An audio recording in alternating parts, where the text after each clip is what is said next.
And welcome back. A new proposal in New York State, known as the Digital Ad Tax Act, aims to impose a tax on digital advertising to fund state unemployment programs. But critics argue this could do more harm than good, potentially increasing costs for businesses, limiting job opportunities, and even threatening New York's position as a global media and advertising hub. Joining me now, we've got the Executive Director of Internet for Growth, Brendan Thomas. And Brendan, thank you so much for being with us. And you've written a letter and sent it out to the governor saying this is a no-go and you got some reservations here. Tell us a little bit about where these reservations come from. Daren, thanks very much for having me on. It's really an honor to speak with you and your Thank you. audience about a really important issue for the Bronx and New Yorkers everywhere. In fact, across the country, these digital ad taxes are emerging, and we want to get the word out that they'll be harmful to every community across the country. In this particular case, yes, Internet for Growth is a coalition of thousands of small businesses, creators, and entrepreneurs across the country, many of whom reside in New York, who advocate for digital advertising in the midst of a nationwide tech clash, illustrated by this digital ad tax proposal in New York. And it would seek to impose a tax on what's traditionally been a business expense, deductible for small businesses, large businesses, because it's costly to get the word out and help customers understand your products and services.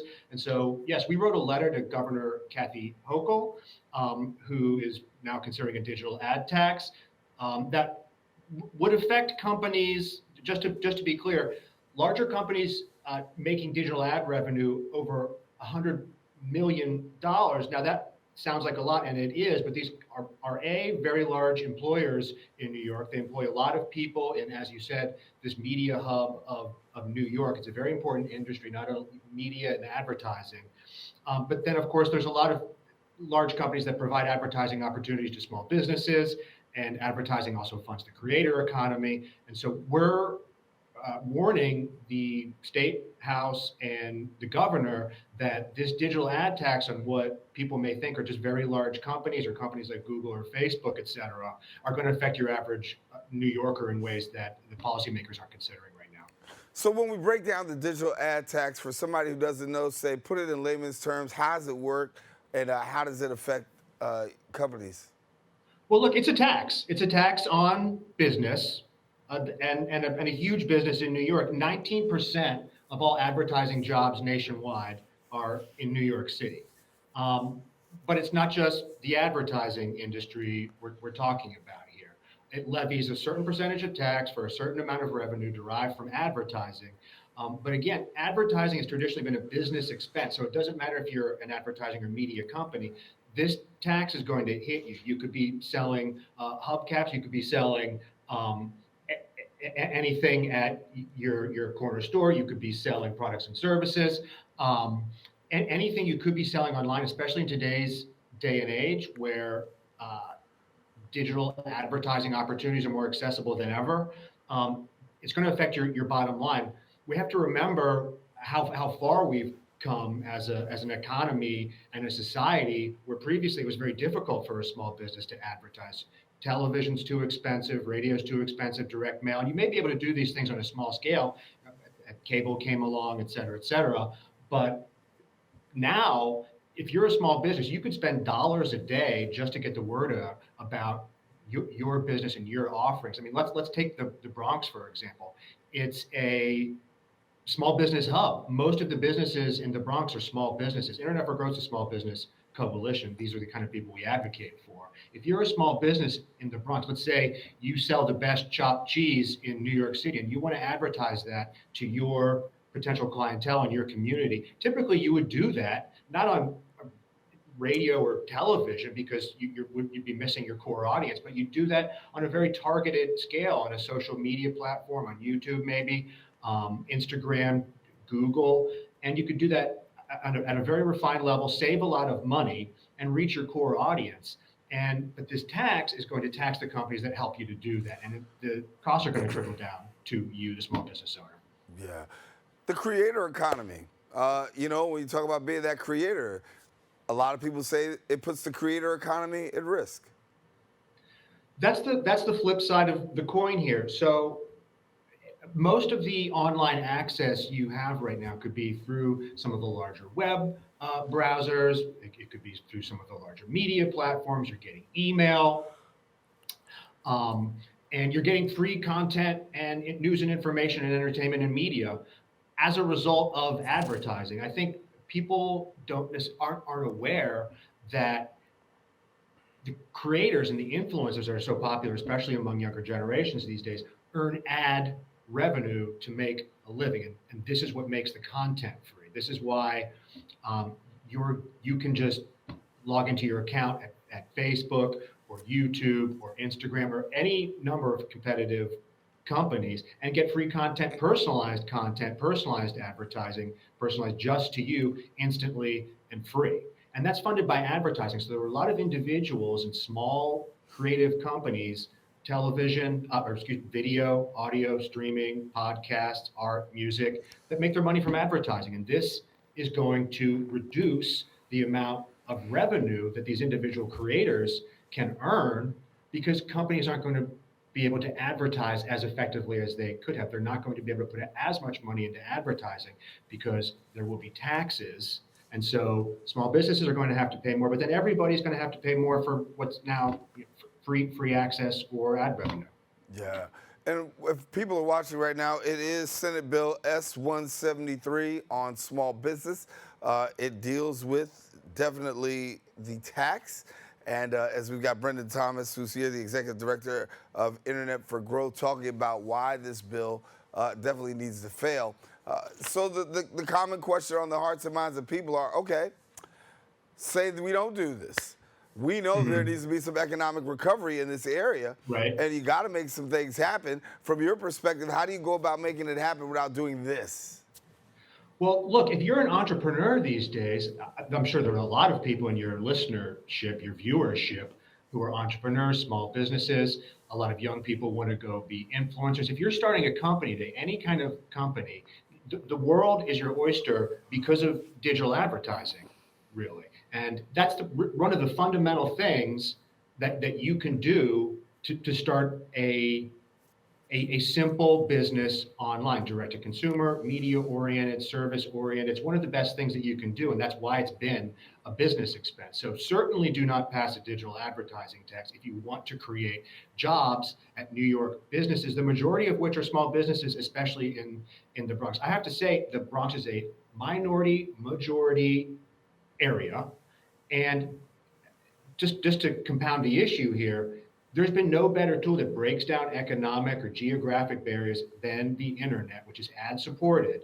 And so you definitely don't want to tax that. You're going to affect working and middle class people in a way that you don't want to. And it has to be noted that one of the reasons New York does need economic development is because it's a high tax state and you're losing investment in capital. High income earners, middle income earners, there are other places to live, and unfortunately, people who can move will move, and the people who can't move won't, and they'll be stuck with bad policies. And so, if you really want to attract more talent, investment, support New Yorkers, support small businesses, creators, the creator economy in New York, you won't pass this tax. You'll actually you'll do the reverse, and you'll try to lower the burden on people because it's a competitive environment out there, and you don't want to make up budget deficits or make up for people's economic hardship by enacting more taxes. If this were to pass, what would be the pass down, if you will, onto the consumer? How does the consumer factor in all of this? Well, look, we talked about all the free content, media, entertainment that's available. You could see prices rise. The advertising, it funds everything from it funds email, it funds search, it, as I said, media, entertainment, content, education, personalized experiences. Everything could theoretically cost more, or just simply be more inconvenient for the consumer. Digital advertising is inexpensive. And so one thing it does is lower the cost of your ordinary consumer goods, especially in the midst of inflation. We don't want that. But it also, pardon me, it generally lowers prices for people, and consumers benefit from lower prices in general. we talked about it, and we've had the opportunity to talk and discuss this here on the show. I know that you've taken this matter before legislators. What has been the response of legislators when you approach them from this perspective? Well, unfortunately, this is the first time there's been a digital ad tax proposed in New York. There is a digital ad tax in operation in other places across the country. Maryland's the template for this. Maryland is also the kind of, I happen to be outside the Washington, D.C. area right now, or outside Washington, D.C. right now. And Maryland's a place where they've implemented a digital ad tax. They've collected a lot of money. They still haven't solved their budget deficit. The state of Maryland is still in the hole, and it hasn't really done anything to sew up that problem. New York and some other places are trying to emulate Maryland's experience, which, by the way, could also be illegal because these taxes are taxes on digital advertising as opposed to, let's say, print or broadcast or radio advertising, et cetera. So you could say it's quote unquote discriminatory against the digital environment. And so not only does it raise prices, it's unfair. And to answer your question, what are politicians in New York doing about it? Well, they've reintroduced the bill because it's not popular and it's failed. But we certainly don't want to see it pass this time around.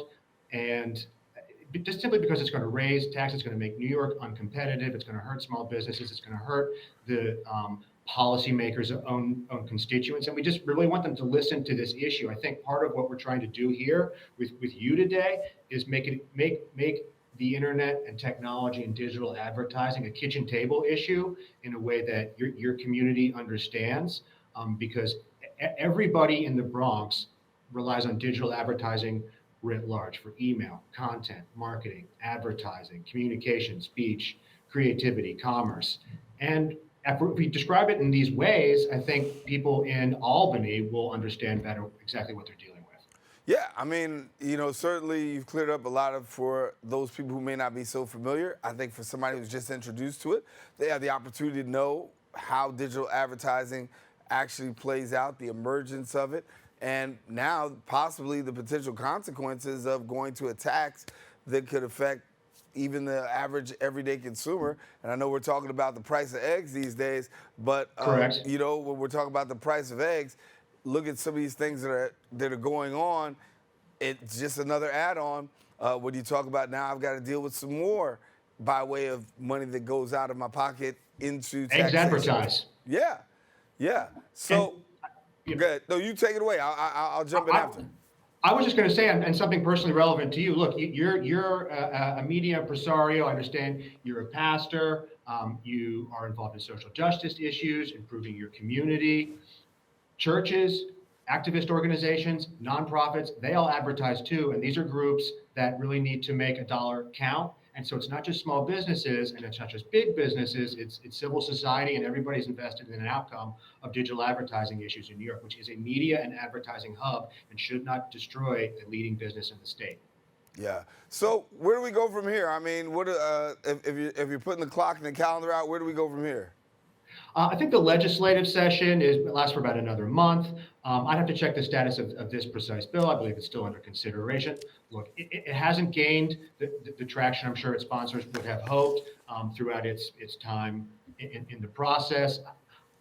Look, if you have a local representative, it's Assembly People Reyes, Burgos, Senators Fernandez, Rivera, let them know. Just be interested in media and technology issues and put them on the radar of your public representatives. Talk about them because they're extremely interesting. We're in a technological revolution right now. No matter what you think of it, a media saturated environment. These issues affect your life, and so just be interested and think about how you're experiencing your environment in a new way. Regarding digital advertising. This techlash is happening in a number of different ways, whether it's data privacy or market competition and some things like that. Personalized, low cost, effective, efficient digital advertising is a net benefit for the Bronx, your viewership, and I'm just really grateful for the opportunity to talk about the issues here today. No, I enjoy having you here. I only have about a couple minutes left, but I do want to talk about how do you see the future playing out when it comes to digital advertising? Do you see things on the rise? Do you see increasing challenges given the fact that we're talking about this digital tax and then some? How do you see it playing out? Well, it's interesting. It's an interesting question because when you look at the share of advertising that is digital advertising, it just keeps increasing. Over the course of years or even decades, digital advertising has become more and more important economically, socially, culturally. And today, as we mentioned, it funds a lot of the products and services that people have come to expect.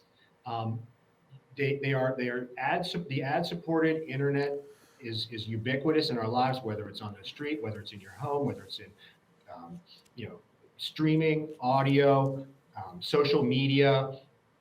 As you know, television itself is moving online, and people are talking about AI and the metaverse. And guess what? It's ad supported. The ad dollars support the technological innovation that people appreciate, and the advertising itself is so much more personalized and than it used to be. And so I would say the other issue that's prevalent today, in addition to this idea that advertising has become so important that policymakers are looking at new ways to tax it in a way that they never have before, because we've had a hands-off relationship with these technologies.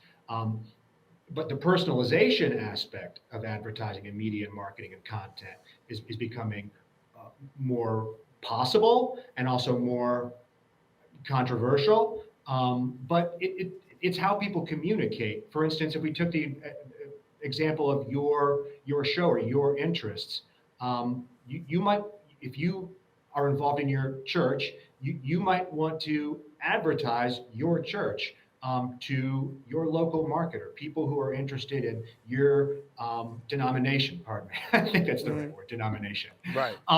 And you want to be able to do that, but there are restrictions that policymakers are thinking about that are going to prevent groups of people from talking to other groups of people based on certain characteristics, and a lot of that is going to be off limits. It could be off, and I think we have to think about the fact that we do a lot of our communicating online. It's very different today, and if you want to be precise in who you're talking to, it requires data and personalization, and that's controversial today too. And so the bigger these industries are, the more sophisticated they are, the more scrutiny there is.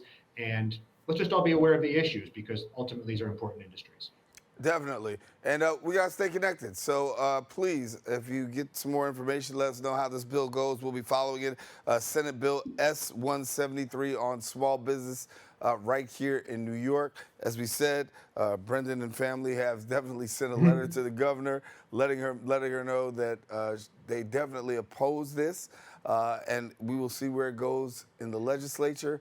And we'll come back and we'll report on it one way or the other. Let's do that. All right. Really enjoyed it. Anytime you want technological information, media, marketing, advertising, come our way. Internetforgrowth.com if you're curious. Definitely. We got you there, Brendan. Thank you so much for being with us. Thank you. All righty. Well, I want to let you know we are taking a quick break, but guess what? We'll be back with more right after this.